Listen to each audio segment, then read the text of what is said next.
Well, last week we gave ourselves an assignment.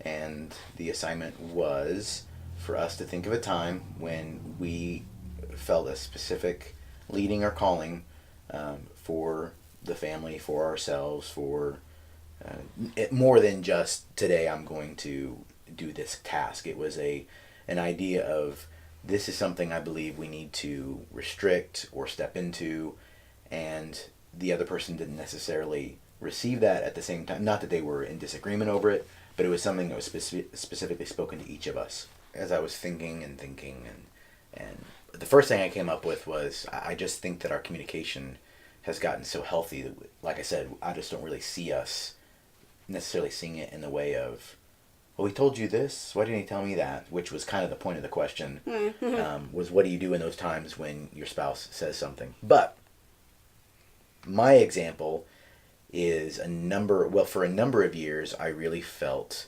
that the Lord was asking, or that it was going to be beneficial health-wise for our family to give up our TV. And we had talked about that for a while, and you were not opposed to having limits, but you did not feel the same way that I had felt about getting rid of the TV. That's true. And I think this is a good example, because this is something that it took us a while to get to the point where we actually spent a season without a TV. We have a TV again, but we spent a year. How long was it? Not quite a year and a half. So Solid year. A solid year, somewhere between a year and a year and a half, where we didn't have a TV, and it took a number of years for us to get to that point, because I felt a conviction about it, and you didn't necessarily feel the same conviction.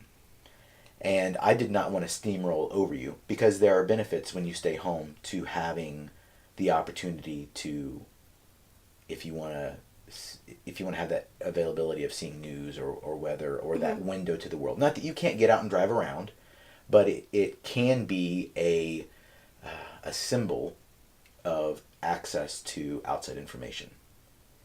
And to just viewing that. You like HGTV, you like those shows. Not that we had cable, but with the wonderful world of streaming, there's things that you can see without having a cable subscription. And I remember we would talk about it off and on, and what it would look like, and what are possible solutions. And I think it was a very good example of our communication, because it wasn't me saying, I feel that we should do this, and the very next day you were like, yep, Doug, let's do it, let's get rid of it, I don't really understand it, but let's just do it. I was sensitive enough, thankfully, to not just say, nope, the Lord's saying let's do this, I don't care what you feel. We talked through it, and we got to the point where we were both in agreement. When we got rid of it, we both were saying, yes, we need to give up the TV for a while. And that did lead to great growth as a family, as individuals. It gave us that opportunity to say no to something that is all about taking you out of... For us. Yes. Yes. Yeah, I guess I don't want to say it for everybody. For us, it took us out of being present.